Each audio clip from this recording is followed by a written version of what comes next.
ಹುಚ್ಚ ಎಲ್ಲಾ ಸುಖ ಕೊಟ್ಟಾನು ನಮಗ 70 ಲಾಖ ರೂಪಾಯಿ ಮಾಡೈತಿ ನಮಗ 20-30 ತೊಲಿ ಬಂಗಾರ ಮಾಡೈತಿ ನಮ್ ಮನಿಗ್ ಬಂದೇನ ಬಾಳ ಸುಖ ಕೊಟ್ಟೋಗ್ಯಾನಪ್ಪ ಅವನ್ ಮ್ಯಾಲ ನಮ್ದು ಪ್ರೀತಿ ಬಾಳ ಐತಿ ಇನ್ನ ನಮ್ ಪ್ರೀತಿ ಹೋಗಿಲ್ಲ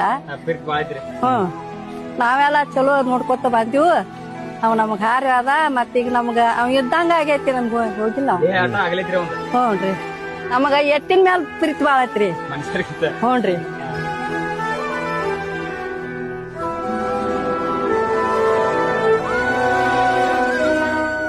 ನಮ್ಮ ಇದು ರಾಜಾರಿ ಇದು ಅದ್ರ ತಾಮ್ರಿ ಕಾಸ ಹಾ ಒಂದ ತಾಯಿ ಹೊಟ್ಯಾಗ 7 ಮಂದಿ ಹುರ್ಗೋ ಹುಟ್ಟ್ಯಾರಿ ಅವ್ ಇದ ಲಾಸ್ಟ್ನೇದ್ರಿ ಇದು ಹೋರಿ ರಾಜ ಅಂತ ಹೇಳ್ರಿ ಅದ ಹಳೆ 8 ಲಕ್ಷ ಕೊಟ್ಟು ಖರೀದಾಗೈತ್ರಿ ಇದು 2.5 ಲಕ್ಷ ಕೊಡ್ತಾನೈತ್ರಿ ಜೋಡಿ ಇದನ್ನ ಇದು ಶಿಕಾ ಪಾಣಿಪುರದಾಗ ಒಂದ್ ಬಾಯಿ ಕೊಡತ್ರಿ ಬಸ್ರು ಕೊಡದ ದೋಸ್ತ ಇದ್ ಯಾರ ಸರ್ಕಲ್ ಚಿಂಚ್ ಸರ್ಕಲ್ ಈ ಚಿಂಚ್ ಅಂದ್ರೆ ಯಾರ ದೋಸ್ತ ಏನಿದ್ರಿ ಇತಿಹಾಸ ಬೆಳಗಾವಿ ಜಿಲ್ಲೆಯ ರಾಯಬಾಗ್ ತಾಲೂಕಿನ ಸವಸುದ್ದಿಯಲ್ಲಿ ಜನಿಸಿ ಮುಂದೆ ತೆರಬಂಡಿ ಸ್ಪರ್ಧೆಗೆ ಎಂಟ್ರಿ ಕೊಟ್ಟ ಚಿಂಚ ತನ್ನ ದೇಹದಾಢ್ಯತೆ ಮತ್ತು ಬಲದಿಂದ ತನ್ನದೇ ಆದ ಛಾಪು ಮೂಡಿಸಲು ಆರಂಭಿಸಿತು. ಅಲ್ಲಿಂದ ಪಯಣ ಬೆಳೆಸಿ ಮುಂದೆ ತಳಕಟ್ನಾಳ್, ಅಂತಾಪುರ, ಒಂಟಗೋಡಿ, ಬುದ್ನಿ ಕಡೆಗೆ ಇಂಗಳಗಿ ಗ್ರಾಮದಲ್ಲಿ ಬಂದು ನೆಲೆ ನಿಂತಿತು.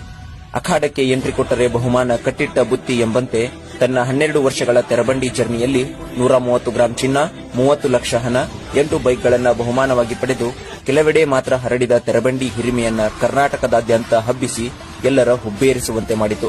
ತನ್ನ ಶಕ್ತಿಯಿಂದ ನೋಡುಗರ ಮನಗೆದ್ದ ಚಿಂಚ ಕರ್ನಾಟಕದಲ್ಲಷ್ಟೇ ಅಲ್ಲದೆ ಮಹಾರಾಷ್ಟ್ರದಲ್ಲೂ ಅಭಿಮಾನಿಗಳನ್ನ ಸಂಪಾದಿಸಿ ಕರ್ನಾಟಕ ಕೇಸರಿ ಎಂಬ ಬಿರುದಿಗೆ ಪಾತ್ರವಾಯಿತು. ಆದರೆ ವಿಧಿಯ ಕೈವಾಡ.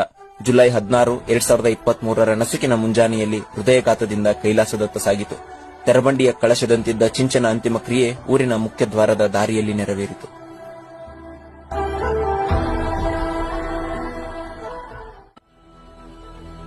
ಮುಂದ